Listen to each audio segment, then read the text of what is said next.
चलिए ये क्वेश्चन आप सभी के सामने है स्क्रीन पे, थोड़ा ध्यान से देखेंगे आप लोग। Change the following sentence in the passive voice. इस सेंटेंस को आपको पैसिव वॉइस में बदलना है। साहिल रिसीव्ड समन्स यस्टरडे। ये बहुत ही प्यारा क्वेश्चन है। इस क्वेश्चन को समझने के लिए आपको मैं बताऊं कि आपको यहां पे नाउन नंबर की जानकारी बहुत अच्छी होनी चाहिए। जरा ध्यान देंगे आप लोग। साहिल रिसीव्ड समन्स यस्टरडे, इस सेंटेंस को आपको क्या करना है, पैसिव वॉइस बनाना है। तो जरा देखते हैं पैसिव वॉइस का रूल क्या होता है। आप यहां ध्यान से देखें, आपका सब्जेक्ट क्या है, साहिल है। ऑब्जेक्ट क्या है, समन्स है। ठीक है, रिसीव्ड वर्ब की सेकेंड फॉर्म है। बहुत ध्यान से मेरी बात को सुनिएगा। जब भी वर्ब की सेकेंड फॉर्म होता है तो पैसिव वॉइस में ये हेल्पिंग वर्ब क्या लेगा, वाज वर लेगा। ठीक है, ऑब्जेक्ट सब्जेक्ट बन जाएगा, सब्जेक्ट ऑब्जेक्ट बन जाएगा। तो अब ध्यान दे, यहां पे समन्स, यहां देखो सब्जेक्ट बन गया है, वाज वर्ब में वर हो गया है, रिसीव जो भी वर्ब की फॉर्म है वो थर्ड फॉर्म हो गई है, बाई साहिल दैट डे। क्या ये वाला सही है? तो आप ध्यान से देखेंगे ये सही नहीं है।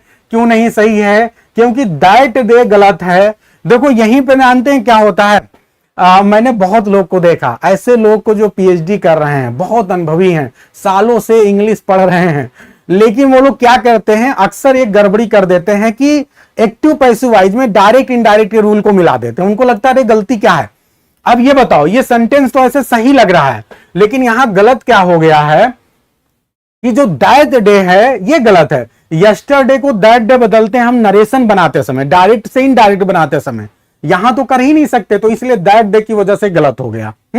इसी तरह आप ये देखें, यहां भी दैट डे लगा है, तो दो ऑप्शन तो एक सेकंड में हटा दो। आपको मैं ऐसे ऐसे ट्रिक्स बता रहा हूं कि आप केवल तुरंत देखते ही दो ऑप्शन हटा दोगे। तो दो ऑप्शन तो आपने तुरंत हटा दिया।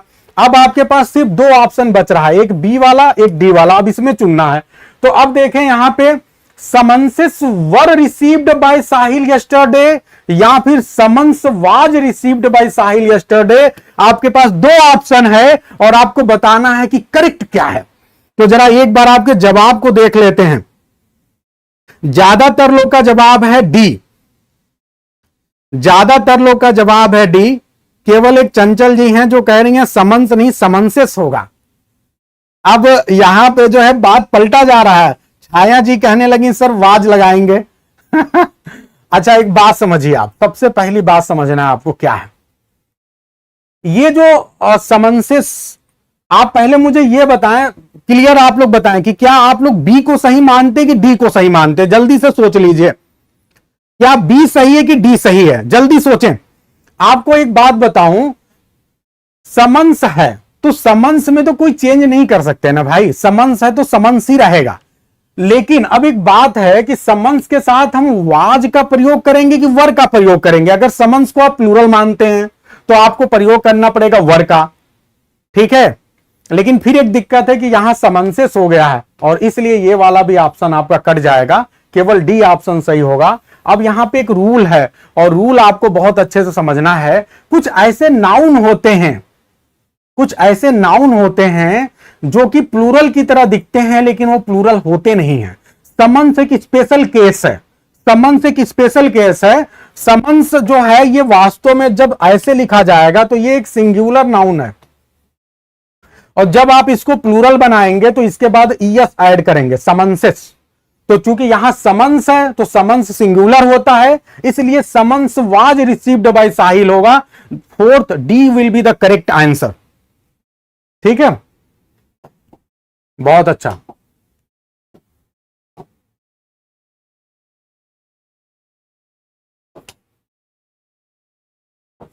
यहां आप सभी के लिए एक और एग्जाम्पल दे दिया गया है, जरा देख लें।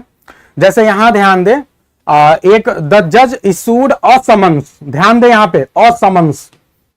अगर समन्स लिखा है तो आप इसके पहले ए का प्रयोग करेंगे क्योंकि ये सिंगुलर है, टू द डिफेंडर, तो ये सिंगुलर की तरह है। द पुलिस इशूड 3 समन्सेस, जब एक से ज्यादा समन्स हो गए तो समन्सेस हो जाएगा फॉर ट्रैफिक वायलेशन, तो ये प्लूरल हो जाएगा। आप लोग को एक वर्ड पता है, जरा जल्दी से आप लोग मुझे बताएंगे, जल्दी से मुझे बताएंगे। एक वर्ड है जिसका स्पेलिंग है इनिंग्स, इनिंग्स। आप लोग मुझे बताइए कि क्या इनिंग्स को हम सिंगुलर मानेंगे या प्लूरल मानेंगे, कौन बताएगा। क्या इनिंग्स आपका सिंगुलर है या प्लूरल है? बहुत अच्छा क्वेश्चन है, जल्दी से सोच के बताइए।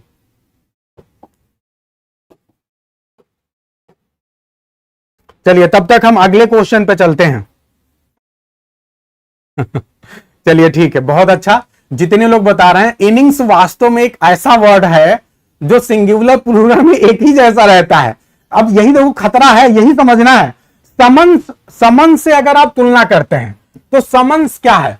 समन्स में आपने देखा कि ये सिंगुलर है और जब प्लूरल बनाते हैं तो ईएस ऐड करते हैं। लेकिन जब आप बात करेंगे इनिंग्स की, तो इनिंग्स क्या है, ये सिंगुलर में भी यूज हो जाएगा और यही प्लूरल में भी यूज होगा। बहुत अच्छी चीज बता रहा हूं, समझिएगा। सिंगुलर में भी यही यूज होगा, प्लूरल में भी यही यूज होगा। अगर एक इनिंग की बात करेंगे तो 1 इनिंग्स होगा, और अगर 2 है तब भी क्या होगा, 2 इनिंग्स होगा। यानी ये एक जैसा ही रहेगा, सिंगुलर प्लूरल दोनों जगहों पे। I hope it is very clear to everyone.